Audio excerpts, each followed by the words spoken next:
Biții-țineța! Biții, neața! Și Iți-biții-neața! Neața, bună dimineața tuturor! Suntem live pe pagina de Facebook Iți-Biții, unde îi puteți vedea pe prietenii mei, pe Iți și pe Biții. Și pe OUL săptămânii, studenta noastră din această săptămână, studenta cu numărul 11, Andreea Mirea, care este alături de noi în studio. Te ascult, Andreea Mirea! Bună, Andreea! Ce faci? Cum te simți? Bine.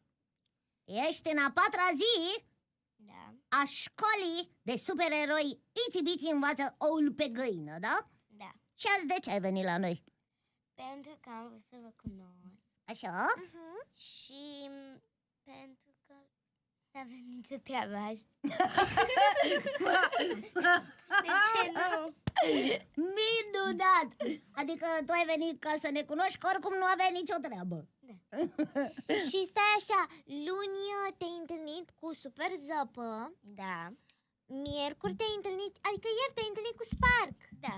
Și ți-a plăcut? Da. Ce ți-a plăcut cel mai mult până acum la școala de supereroi? Provocarea cu sticul cu sunete. Sticul cu sunete al lui Spark, bățul cu sunete. Le-ai ghicit pe toate? Nu chiar pe toate. Aproximativ, dar nu te aud. Chiar pe toate, adică unele, căci pe unele le-am ghicit din a doua încercare. Le-ai ghicit, asta este important. A, păi Bun. stai, noi știm că ție îți place să ghicești multe lucruri. Da. Bine, bine. O să jucăm ceva mai încolo, dar întâi te joci alb-negru? Nu și da? Da. Știi cum se joacă? Da. Alb, negru, nu și da. Indiferent ce eu te întreb, tu nu spui alb, negru, nu și da. Ok? Și ai 3 șanse. Începem? Da. Alb, negru, nu și da. Andreea Mirea Iasmin, care este cea mai mare pasiunea ta? Echitația.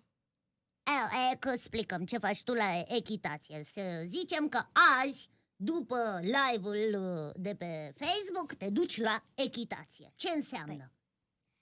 Înseamnă atunci când călărești.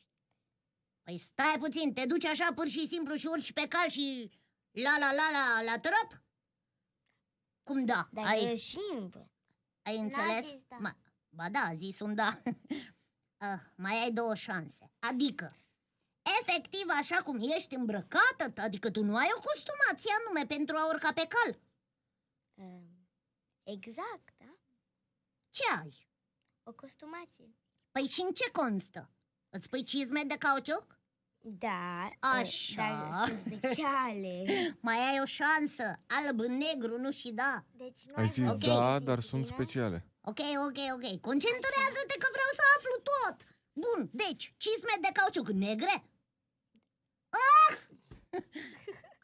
Păi s-a dus jocul, Andreea.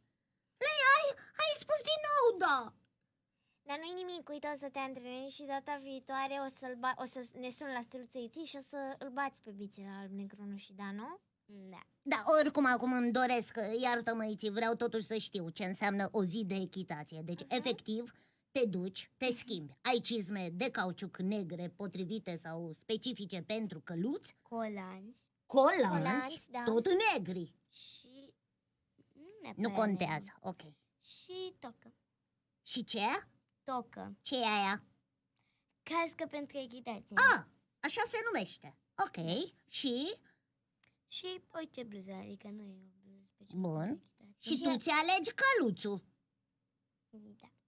Tu l-alegi? Și cum îl alegi? Vezi acolo mai mulți cai și zici, pe ăsta vreau să călăresc azi.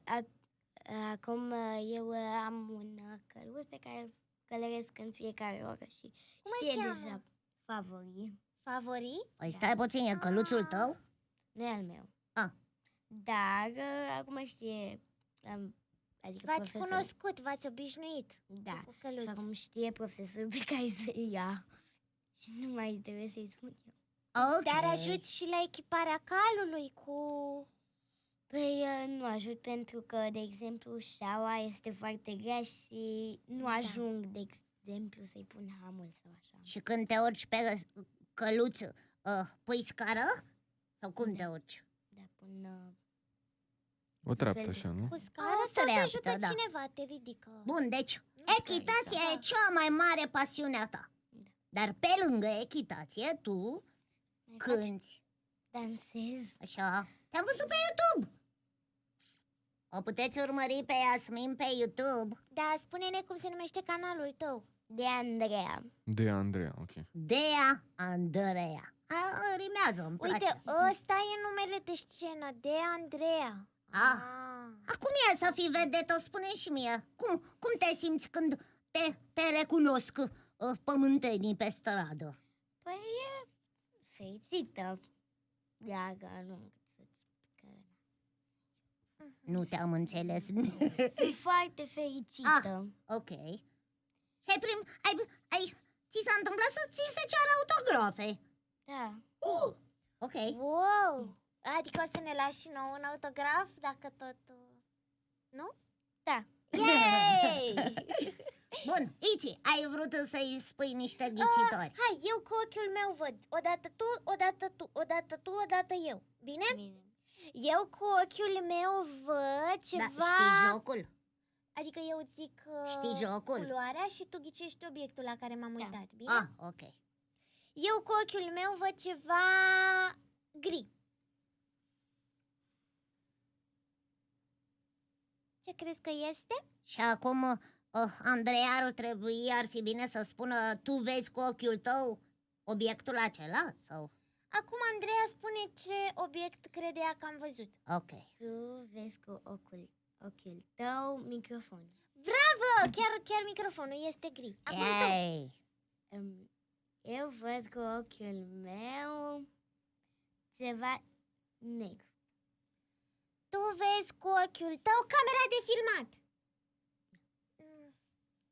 Tu vezi cu ochiul tău tastele de la calculator. Mai am o șansă. Tu vezi cu ochiul tău calculatoarele. Ea vede cu ochiul ei mouse-ul. Bravo. Bine. Eu cu ochiul meu văd ceva roz.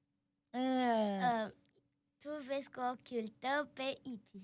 Pe Iti mascota. Nu? Pe Iti păpușa. Nu.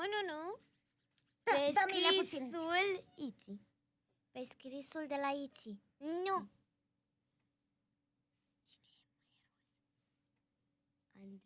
Da, cămașa lui. Cămașa lui Andrei. Hai, încă e o dată. roz. Și tu?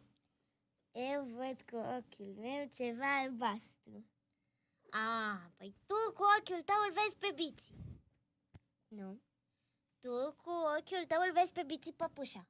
Nu. Tu cu ochiul tău vezi butoanele alea de acolo aprinse? Nu. Eu știu. Atunci, da. Tu cu ochiul tău vezi pămătuful ăla albastru. Nu. Da. Tu cu ochiul tău vezi scrisul de la Biți de acolo de sus. Nu. Tu cu ochiul tău vezi... Îmi pare că nu prea vă descurcați. Cum? Nu prea vă descurcați. Păi dar stai că ghicim. Păpușa. Păi am Păpușa zis, mascotă. păpușa. Aceea de carton. Deci tot de mine era vorba. Tot timpul. Despre E mine. albastru predominant. Bun, Bine. Yasmin, de ce i-ai sfătuit pe prietenii pământeni să vină la această școală de supereroi Itsy Bitsy învață-ul pe găină? Pentru că înveți ceva. Pentru că înveți ceva. Adică tu tu până ce ai în acest învățat? moment, exact. Păi am învățat multe chestii. Nu te aud. Dar am învățat multe chestii, dar este și distractiv în același timp. Și atât. Și vă întâlnesc supereroi. Și cum e să stai de vorbă cu atâția supereroi? Foarte... Pentru mine, prima zi a fost foarte emoționată, dar am început să nu mai am emoții, am început să nu mai am atât de multe și este super să vorbești cu atâția eroi. Capeți mai multă încredere și putere și energie și bunătate. Te simți altfel? Da. Ești mai încrezătoare în tine? Da. Simți așa că poți să faci orice? Da. Îți propui? Da. Yeah. Bine, Andrei, atunci multă distracție în continuare să ai. Mâine te întâlnești și cu Spinner. Spinner. Parcă ne-ai zis că eroul tău preferat e Spinner. Da. De până azi, că acum m-a întâlnit pe mine. Am glumit, sau poate nu. Păi dar cine te-a golit de emoții? Tu. Cum? Le-ai luat și le-ai călcat. Așa, și o să ții plece. minte? Da. Bă, când mai ai vreo emoție și simți că n-ai nevoie de ea, o iei și pșpăi. Cum te simți acum? Super bine. Și ușoară! Da. Da, vezi? Bun, bravo! Bine, un ultim mesaj pentru toți prietenii pământeni care se uită în acest moment pe Facebook Live. Să se uite mai departe și pe radio. Să asculte Să ne asculte Undele FM și și duminica absolvi!